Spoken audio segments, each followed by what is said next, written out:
क्या हो रहा है सौरभ? अरे आप कब आए? मैं तो योगा कर रहा था। अरे वाह, फिटनेस पर जोर दे रहे हो, ये तो अच्छी बात है। हाँ, इस मामले में तो स्वामी रामदेव को फॉलो करता हूँ और उनके बताए रास्ते पे चलता हूँ। बाबा रामदेव को फॉलो करते हो तो उनका धनासन उनका फॉलो किया कि नहीं किया? धनासन? ये कौन सा आसन है? अरे बाबा ने कहा था ना कि पतंजलि फूड्स के शेयर में पैसे लगाओ, अच्छा फायदा होगा, मैं उसकी बात कर रहा हूँ। अरे मैं तो चौंक गया, ये कौन सा आसन है? पतंजलि फूड्स में पैसा लाना ठीक है क्या? कैसा है इसका कारोबार? ટૂથપેસ્ટથી લઈને તેલનું ઉત્પાદન કરતી કંપની પતંજલિને કોણ નથી જાણતું? પતંજલિ ફૂડ્સ મારફતે પતંજલિ ગ્રુપ શેરબજારમાં પણ હાજરી ધરાવે છે. તેના કારણે રિટેલ ઇન્વેસ્ટર્સ આ ગ્રુપનો એક ભાગ બની શકે છે. પતંજલિ ફૂડ્સ પતંજલિ ગ્રુપનો એક ભાગ છે અને તેમાં વિવિધ બિઝનેસ સેગમેન્ટ્સ છે. દેશભરમાં કંપનીના 43 ઉત્પાદન એકમો છે. તે 25 પ્રોસેસિંગ પ્લાન્ટ ધરાવે છે, જેમાંથી 19 કાર્યરત છે. પતંજલિ ફૂડ્સ અગાઉ રુચિ સોયા ઇન્ડસ્ટ્રીઝ તરીકે ઓળખાતી હતી. પતંજલિ ગ્રુપે આ કંપનીને નાદારી પ્રક્રિયા હેઠળ સપ્ટેમ્બર 2019માં રૂપિયા 4,350 કરોડમાં ખરીદી હતી. મે 2021માં તેણે પતંજલિના બિસ્કિટ, કૂકીઝ અને રસ્ક બિઝનેસને રૂપિયા 60 કરોડમાં ખરીદ્યો અને આમ કરીને તેણે ફૂડ બિઝનેસમાં પ્રવેશ કર્યો. એપ્રિલ 2022માં રુચિ સોયાનું નામ બદલીને પતંજલિ ફૂડ્સ કરવામાં આવ્યું હતું. હાલમાં પ્રમોટર્સ 80.82% હિસ્સો ધરાવે છે, પરંતુ તેમણે સેબીના લઘુત્તમ પબ્લિક શેરહોલ્ડિંગ નિયમોનું પાલન કરવા માટે તેમના આશરે 6% શેર વેચવા પડશે. ફૂડ બિઝનેસ કંપની આ બિઝનેસ હેઠળ 8 કેટેગરી ધરાવે છે, જેમાં ચ્યવનપ્રાશ, મધ વગેરે સહિત 242 ઉત્પાદનોનો સમાવેશ થાય છે. બીજી શ્રેણી ન્યુટ્રાસ્યુટિકલ્સ અને વેલનેસ પ્રોડક્ટ્સ છે. કંપની પાસે જનરલ ન્યુટ્રિશન્સ, મલ્ટીવિટામિન્સ અને વેઇટ મેનેજમેન્ટ કેટેગરીમાં પ્રોડક્ટ્સ ધરાવે છે. સ્પોર્ટ્સ ન્યુટ્રિશન કેટેગરી હેઠળ કંપની એનર્જી સપ્લિમેન્ટ્સ અને માસ મસલ ગેનર ઓફર કરે છે. મેડિકલ ન્યુટ્રિશનમાં કંપની પાસે ડાયાબિટીક ન્યુટ્રિશન, ડાયાલિસિસ ન્યુટ્રિશન, બોન હેલ્થ, એનિમિક્સ અને તેના જેવી અન્ય પ્રોડક્ટ્સ પણ છે. ત્રીજું, ઓઇલ પામ પ્લાન્ટેશન. કંપની પાસે 6.23 લાખ હેક્ટર એલોકેટેડ વિસ્તાર છે, જેમાંથી 62,102 હેક્ટરમાં ખેતી કરવામાં આવી રહી છે. કંપની 11 રાજ્યોમાં 44,026 ખેડૂત પરિવારો સાથે કામ કરી રહી છે. ચોથું છે ખાદ્ય તેલ. પતંજલિ ફૂડ્સ એ દેશની અગ્રણી ખાદ્ય તેલ કંપનીઓમાંની એક છે. તે તેના પોર્ટફોલિયો હેઠળ રુચિ ગોલ્ડ, મહાકોશ, ન્યુટ્રેલા, સનરૂચ અને રુચિ સ્ટાર જેવી બ્રાન્ડ્સ ધરાવે છે. કંપની ઓલિયો કેમિકલ્સ અને વિન્ડ પાવરમાં પણ બિઝનેસ ધરાવે છે. 6 રાજ્યોમાં તેની કુલ ઉત્પાદન ક્ષમતા 84.6 મેગાવોટ છે.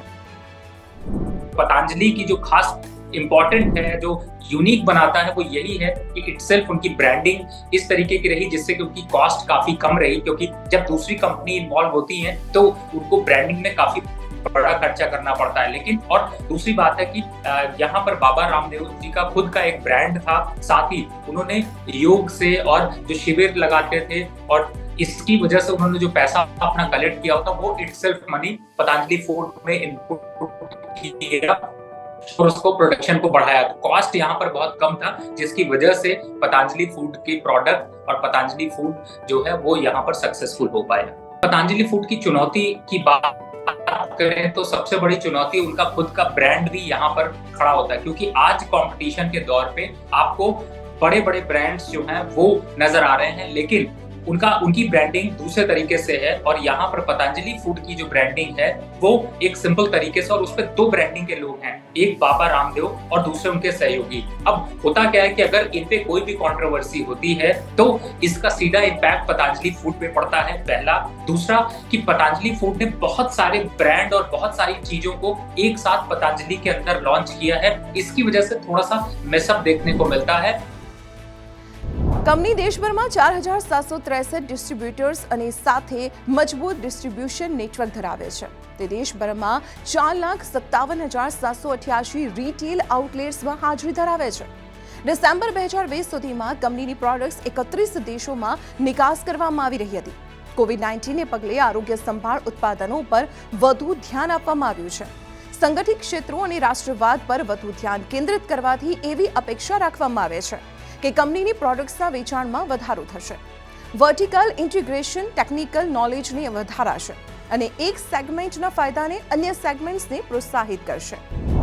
કાર્યક્ષમતા, ઘટાડેલું દેવું અને તમામ સેગમેન્ટની સામૂહિક કામગીરીને કારણે મેનેજમેન્ટ શિસ્તનું પ્રદર્શન કરે છે. કંપનીએ તેની નિર્ણય લેવાની પ્રક્રિયા વિકેન્દ્રીકરણ કર્યું છે, જે ઝડપી નિર્ણય લેવામાં મદદ કરે છે. તે તેના ગ્રાહકો, કર્મચારીઓ, નાના સપ્લાયર્સ અને વિક્રેતાઓ સાથે મજબૂત સંબંધો જાળવી રાખે છે. નાણાકીય દેખાવ. કંપનીની નાણાકીય કામગીરી પણ સારી છે. તેનો નફો સતત વધી રહ્યો છે. ફાઇનાન્શિયલ યર 2022માં કંપનીનો નફો ₹806 કરોડ હતો, જે ફાઇનાન્શિયલ યર 2023માં 9% વધીને ₹886 કરોડે પહોંચ્યો હતો. તાજેતરમાં પતંજલિ સમાચારોમાં રહી છે. તેણે આગામી 5 વર્ષ માટે વિઝન ડોક્યુમેન્ટ આપ્યું છે, જેમાં કંપનીએ આગામી 5 વર્ષ માટે આક્રમક વ્યૂહરચના રજૂ કરી છે. કંપનીનો લક્ષ્યાંક ₹50,000 કરોડની આવક અને ₹5,000 કરોડના ઓપરેટિંગ નફાનો છે. ફાઇનાન્શિયલ યર 2023માં કંપનીનો ઓપરેટિંગ નફો ₹1,577 કરોડ થયો હતો. તો ચાલો કંપનીના ગ્રોથ ટ્રિગર્સ જોઈએ. કંપની રુચિ ગોલ્ડ, મહાકોશ, સનરીચ જેવી બ્રાન્ડ સાથે ખાદ્ય તેલમાં મજબૂત હાજરી ધરાવે છે, જે અનબ્રાન્ડેડ ખેલાડીઓ પાસેથી બજાર હિસ્સો મેળવવામાં મદદ કરશે, કારણ કે ગ્રાહક બ્રાન્ડેડ વસ્તુઓ તરફ આગળ વધશે. બેકવર્ડ ઇન્ટિગ્રેશન રો મટીરિયલના ભાવમાં અસ્થિરતાને ઘટાડશે. સમગ્ર વેલ્યુ ચેઇનમાં હાજરી સમગ્ર સપ્લાય ચેઇનને વધુ સારી રીતે ટ્રેક કરવામાં મદદ કરશે. પામ પ્લાન્ટેશન કાર્યક્રમ મારફતે ખેડૂતોને મદદ કરવાથી કંપનીના ખેડૂતો સાથે સંબંધો સારા બનશે અને પામ ઓઇલની આયાત ઘટાડવાની દિશામાં કામ કરવાથી તમામ हितधारकों સાથેના સંબંધો પણ સુધરશે. पतंजलि फूड्स के लिए सबसे बड़ा ट्रिगर है कि ओवरऑल जो उनका बिजनेस मॉडल है वो अभी ऑलरेडी बिस्किट कैटेगरी में एंटर कर चुके हैं, लेकिन अभी न्यूट्रिशनल फूड सेगमेंट में उन्होंने एंट्री की है. प्लस वो लो कैलोरी हाई प्रोटीन वाले सेगमेंट्स में भी एंटर कर रहे हैं. तो नए प्रोडक्ट लॉन्चेस और दूसरी बात मेरे ख्याल से वो रॉ मटेरियल का कैसे लॉजिस्टिक और कॉस्ट मैनेजमेंट करेंगे, क्योंकि पिछले क्वार्टर में चौथे तिमाही में हमने देखा था कि काफी नंबर्स यानी ऑपरेटिंग मार्जिन के नंबर काफी खराब हो चुके थे. लेकिन अभी ऐसे में सुनने में आ रहा है कि जो रॉ मटेरियल की बड़ी कीमतें हैं, जैसे कि क्रूड बेस्ड इनपुट्स है, पाम ऑयल प्राइसेस है, वो काफी घटे हैं. तो ये इमीडिएट नियर टर्म में ट्रिगर रहेगा, क्योंकि ऑब्वियसली पहला quarter of FY24 should be lot better. तो एक तो रॉ मटेरियल का कॉस्ट मैनेजमेंट, दूसरा नया प्रोडक्ट लॉन्चेस, और उसके बाद जो दूसरा एक ट्रिगर जो इम्पोर्टेंट है वो उनका डाइल्यूशन. ऐसे सुनने में आ रहा है कि अभी जो प्रमोटर है बाबा रामदेव जी, उनका 80% स्टेक है, तो ये 75% आने वाले 3-4 महीने में होने वाला है. હવે ચાલો કંપનીનું વેલ્યુએશન જોઈએ. તો ફાઇનાન્શિયલ યર 2024ના અર્નિંગ માટે તેનો PE રેશિયો 23.6 છે અને ફાઇનાન્શિયલ યર 25ના અર્નિંગ માટે તે 20.4 છે. કંપનીના શેર તેની 52 સપ્તાહની ઊંચી સપાટીથી 27% નીચે ટ્રેડ થઈ રહ્યા છે. તેની વર્તમાન બજાર કિંમત ₹1100 પ્રતિ શેરની આસપાસ છે. મોટાભાગના બ્રોકર્સે શેર પર બાય રેટિંગ આપ્યું છે. ICICI डायरेक्टरे ₹1,750 અને एंटीक ₹1,725ની ટાર્ગેટ કિંમત આપી છે. काफी अच्छी पोटेंशियल है FY24 और 25 के लिए. अभी जो वैल्यूएशन है वो करीबन 35 almost 35 times 1 year forward earning आ रहा है. लेकिन अगर हम ऑब्वियसली अगर रॉ मटेरियल के प्राइसेस और थोड़े घटते हैं और वॉल्यूम ग्रोथ अच्छी तरह से डबल डिजिट में आता है, तो यहाँ से करीबन 1.5 में कम से कम 1400 का टारगेट प्राइस पॉसिबल है. तो लंबी अवधि के लिए एक पोर्टफोलियो स्टॉक जरूर पतंजलि फूड साबित हो सकता है. તો આંકડા સૂચવે છે કે પતંજલિ મૂળભૂત રીતે સારી કંપની છે. નિષ્ણાતોને લાગે છે કે તેના શેરમાં રોકાણ કરવાથી તમને સારું વળતર મળશે, પરંતુ ધ્યાનમાં રાખો કે શેરબજારમાં કંઈ પણ ગેરંટી નથી. નિષ્ણાતો સામાન્ય રીતે ભલામણ કરે છે કે જો કોઈ કંપનીના ફંડામેન્ટલ્સ મજબૂત હોય, તેની નાણાકીય કામગીરી પ્રોત્સાહક હોય અને મૂલ્યાંકન આકર્ષક હોય, તો તમે તેના પર દાવ લગાવી શકો છો.